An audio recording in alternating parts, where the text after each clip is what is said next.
Bom dia, doutor Júlio. Bom dia, Alain. Sobre saúde, quais são as principais estratégias para melhorar o acesso e a qualidade do serviço da saúde pública em Lafayette? Em primeiro lugar, Alain, antes de responder a sua pergunta, tem que fazer uma saudação e parabenizar nossa cidade no dia de hoje, 234 anos. Parabéns, Lafayette. Todos nós que moramos aqui amamos essa cidade. Então é isso, eu estou aqui diante de um patrimônio histórico, uma referência que é o Jardim, antigamente o pessoal falava Jardim de Areia. Então, é isso aí, gente. Cada vez mais amando essa cidade, principalmente participando das eleições. Bom, falando da saúde então.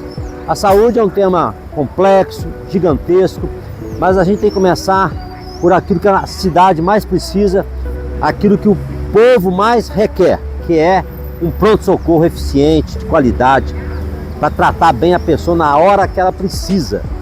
Porque nesse momento você tem que estar com as portas abertas, com a equipe médica especializada, enfermeiros, evitar aquelas filas degradantes, evitar a pessoa ficar ali no pronto-socorro esperando dias, horas para ser atendido. Então, um pronto-socorro de qualidade, de alto nível, com pessoas especializadas para atender infartos, traumatismo, crises psicóticas, crises depressivas, por aí.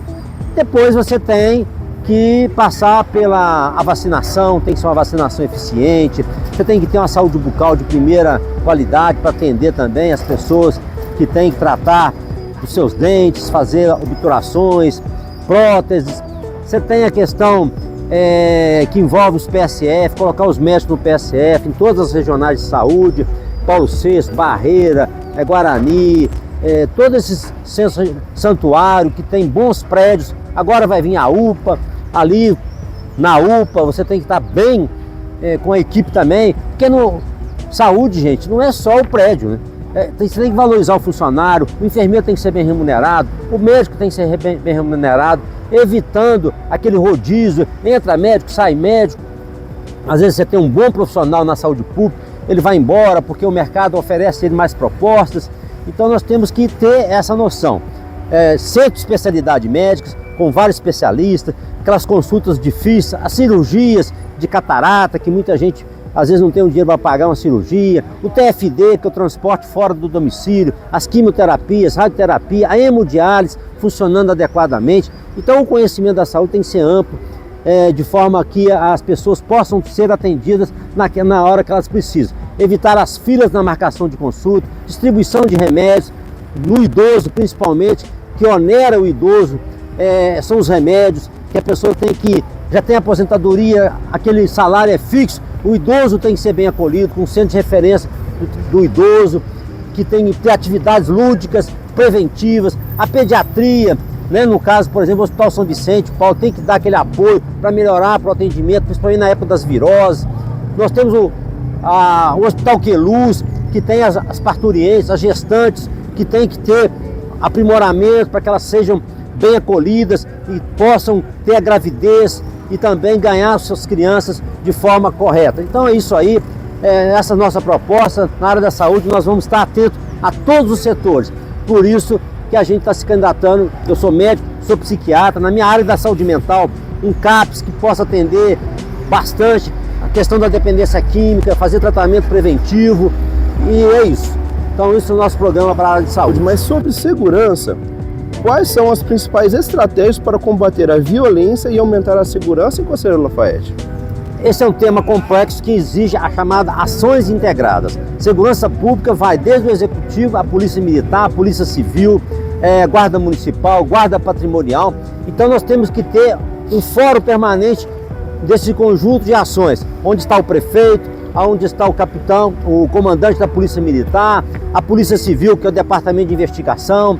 Então você tem que ter essas ações integradas, uma discussão permanente. Por parte da prefeitura, a guarda municipal tem que dar contribuição.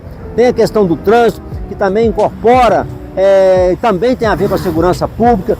Você sabe muito bem que muita gente sai dirigindo, fica irritada, nervosa. Então você tem que ter um trânsito bem especializado, bem orientado. Então, para a segurança pública, finalmente também tem o desejo de implantação das câmaras de segurança, de monitoramento, levar esse projeto adiante. Já sei que tem uma verba destinada para isso.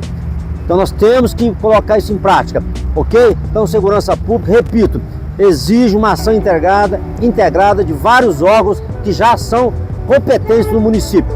Tornar eficiente, colocar postos policiais aonde são necessários. Lafayette cresceu muito, tem o São João, tem a região do Morro da Mina, da Praça da Bandeira. Então você tem locais que precisam ter um monitoramento de inteligência. Segurança pública também se combate com central de inteligência. E isso é importante. Então todas essas ações são parte das nossas ações como prefeito. Quais são os principais projetos de infraestrutura que você considera essenciais para o crescimento e desenvolvimento de Conselheiro Lafayette? A infraestrutura, ela requer o que o pessoal está mais reclamando atualmente, é a pavimentação. Uma reestruturação na pavimentação asfáltica, que com o passar dos anos, essa pavimentação ficou deteriorada. Então esse é um ponto importante. A infraestrutura, como acabei de falar agora há pouco, envolve o trânsito. Você tem um impacto grande de carretas que vêm lá da região da Unipac, que passa pela Chapada, Padre Lobo. Então nós temos que resolver com um anel rodoviário, que tem um projeto que vai desde lá da Unipac até o Gagé, e agora vem na 040, um problema sério que nós temos lá de infraestrutura, é que o trânsito na 040, você não tem passarelas, você não tem rotatórias, você não tem sinais. Nós temos o problema da infraestrutura, que é o problema lá do trevo da Santa Matilde. Ali é uma área extremamente perigosa, a trincheira que vai ligar a Geraldo Plaza, que tem que passar por debaixo da 040, aquele trevo da Santa Matilde complicado, você passa ali 4h30, 5 horas, é muito difícil. Então você tem que olhar a cidade, a infraestrutura exige também a questão da coleta de lixo, a limpeza urbana, que é um outro tema que tem a ver com a infraestrutura, a rede pluvial, por ser uma cidade montanhosa. Quando você vai num bairro, por exemplo, Real de Queluz, você vai no bairro que é muito íngreme, né? Como é o caso lá do Parque das Acácias, aquele volume de água que vai descendo, você tem que ter uma coleta adequada dessa água. Tem o problema dos rios, é o caso do Rio Bananeiras. Você pode fazer também vias sanitárias, mantendo o rio mais limpo. Então são várias ações que têm a ver com a infraestrutura e que a Secretaria de Obras tem que estar atenta. E projetos novos, abrir avenidas quando for necessário, desapropriações para facilitar a abertura de ruas. Então é isso que a gente vai estar preparado a partir do dia 1º de janeiro de 2025. Quais soluções você propõe para melhorar a mobilidade urbana em Conselheiro Lafayette, considerando o aumento do tráfego e a necessidade do transporte público eficiente?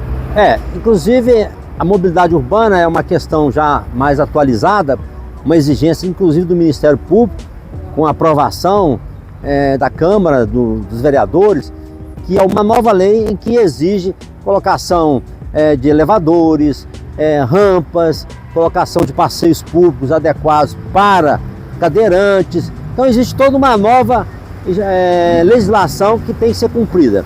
Não é fácil, por quê? Você também tem que considerar que muitas oficinas mecânicas, muitos pontos comerciais são antigos e a cidade é uma cidade antiga. Então nós temos que fazer com calma, com ponderação, dando tempo para as pessoas adaptarem as suas construções, colocarem os elevadores, colocarem rampas, colocarem escada rolante, né? Então não pode ser goela abaixo, como se fala.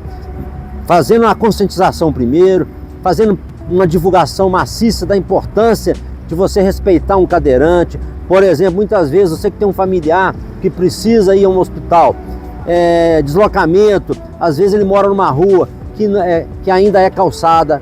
De preferência essas ruas têm que estar asfaltadas para facilitar para pegar um táxi, um Uber, fazer com que essa pessoa chegue ali naquele local, entre dentro do veículo, adaptações necessárias também nos ônibus, com elevadores, de rampa, que a pessoa chega no ponto de ônibus, tenha facilidade de acessar o ônibus. Então realmente é um assunto que é muito atualizado e que nós temos que conscientizar lá na travessia de pedestre entre a Praça Getúlio Vargas e a Marechal Floriano. Você tem aquela escadinha ali já tem que colocar uma escada rolante, tem que colocar um elevador, porque como é que um cadeirante vai passar naquele túnel? Então respeitar as necessidades especiais de um deficiente visual, que tem que ter um sinalizador sonoro ao atravessar uma rua, tem que ter marcadores para onde eles vão caminhar. Então tudo isso envolve a mobilidade urbana, e uma cidade moderna tem que estar preparada para aplicar esses recursos. Quais são as principais ações que você tomará para apoiar e incentivar o comércio local em Lafayette? O comércio ele tem necessidades diferenciadas. Uma delas, evidentemente, que eles reclamam muito, são a questão dos impostos, né? O que muitas vezes contém um investimento do empreendedor é a carga tributária. Então, isso passa por leis federais e passa pelo Congresso. No município, é ISS e IPTU, a carga tributária não é o principal empecilho. Mas, de qualquer maneira, quando o prefeito pode ter uma articulação boa com o deputado em Brasília, ajuda. Quero aproveitar esse momento, fazer uma saudação aqui ao deputado Glaicon Franco, que está conosco, ao nosso parceiro também, o ex-prefeito Vicente Faria, o Araquém Franco. Nós todos estamos nessa caminhada, então aproveito esse momento para falar, já que dessa relação institucional com Brasília, se Deus quiser, também nós vamos ter uma grande vitória a partir de 1º de janeiro, quando o Glaicon vai assumir a cadeira de deputado federal, reforçando o nosso mandato de prefeito. Voltando ao comércio, então cabe ao prefeito, ao executivo, cuidar bem das vias públicas, das calçadas, facilitando o acesso dos consumidores, estacionamento. O que ajuda muito ao comércio é você ter estacionamento, porque muita gente vai fazer compra, precisa de ter estacionamentos facilitados. Então isso tudo ajuda o comerciante, quando ele sente uma segurança do poder público que está ali junto com ele, para ele fazer investimento, ampliação das lojas, contratação. Outra coisa que o poder público pode e deve é fazer parcerias para capacitação dos vendedores, das pessoas que trabalham no comércio. Isso facilitar ao aprendizado com o SESC, com o SESI, com os cursos que tem na cidade. Então você pode fazer convênio para que esse trabalhador chegue mais preparado para ser absorvido no comércio. Felizmente, Lafayette está passando por um momento de abertura de mercado de trabalho e muitos dos comerciantes queixam da falta de funcionários mais preparados. Então aí que eu acho que a prefeitura pode entrar com a capacitação melhor dos trabalhadores. Como você garantirá a revitalização e a criação de espaços culturais adequados para o desenvolvimento das artes da cultura local? Primeiro eu quero dizer o seguinte, a cultura não é do poder público para o povo, é o contrário. A cultura vem do povo para o poder público. Surgem demandas conforme a necessidade do agrupamento. Então, se a pessoa é talentosa da área de música, ele vai querer espaços para apresentação de shows. O outro está ligado ao congado, então ele quer algo relacionado a essa cultura tradicional popular. E assim por diante. Bandas de música, o festival de teatro que foi consolidado com o nosso saudoso Geraldo Lafayette, que eu tive o prazer de revelá-lo e de colocá-lo na Secretaria de Cultura quando eu fui prefeito, e dali por diante ele se desenvolveu e foi uma pessoa, um líder carismático. Então é uma pessoa do coração. O Geraldo Lafayette deixou um legado e nós temos que continuar com esse legado, que é o Festival de Teatro no mês de julho. Então, você tem inúmeras atividades que às vezes também são atividades ligadas às artes plásticas, pintura, escultura. Então você tem artistas que muitas vezes precisam fazer uma viagem, artistas que precisam fazer um intercâmbio com outros municípios. Então a Secretaria de Cultura tem que estar atenada para facilitar, subsidiar, promover eventos, porque eventos também trazem renda. É o Parque de Exposição que está praticamente parado. Na nossa época havia shows, e você lembra da Covid, quando houve a Covid, todo mundo parou, né? E por isso perde emprego os músicos, o pessoal que organiza, quem está por trás dos bastidores. Então, promover eventos, trazer eventos de outras localidades para cá, isso faz com que você traga um fluxo enorme de pessoas. O carnaval, por exemplo, que muita gente sabe que o carnaval de Belo Horizonte foi revitalizado. Nós podemos fazer algo aqui que faça com que a gente goste do carnaval. E você trazendo o carnaval com força, outras cidades vizinhas vão vir para cá, pessoas de outros lugares vão gerar movimento, entretenimento, lazer. Então a cultura tem a ver também um pouco com o lazer, né? Não é só você promover os artistas, mas também interagir com o lazer, dar a condição das pessoas sentirem prazer de viver. Cultura é isso, é a vida pulsante de uma cidade. Então, Júlio, de tudo aquilo que a gente lida como campanha política, é claro que são faladas coisas, são tentadas coisas que são das mais diversas formas para poder atacar o candidato ou às vezes mostrar uma verdade que ela não existe. Uma coisa que eu queria te perguntar hoje nessa oportunidade que a gente está tendo de conversar, existe algum recado para o seu eleitor para ou conscientizar ou tirar o alarme que as pessoas têm do que pode estar acontecendo na campanha, o que as pessoas estão falando que não é verdade ou é verdade? O que você tem a dizer? Eu quero dizer o seguinte, o candidato, quando ele leva à Justiça Eleitoral o pedido de registro da candidatura, ele vai ser examinado pela Justiça Eleitoral. Nós temos uma democracia no Brasil, que é muito bom. E cada candidato apresenta seu registro. E evidentemente que vão ser examinados a legalidade do registro. E aí o Ministério Público entra com os seus pareceres, o juiz também. E aí eu tive aqui em Lafayette a impugnação. A impugnação não significa cancelamento, as pessoas confundem. Então eu sou candidato, eu tenho direito a recurso em Belo Horizonte, tenho direito a recurso em Brasília. É isso que eu tenho que esclarecer. E as pessoas ficam divulgando mentiras. Por exemplo, o doutor Júlio não vai ser candidato. Isso é mentira. Eu estou aqui na rua, estou entregando meu material. A minha foto já está na urna eletrônica.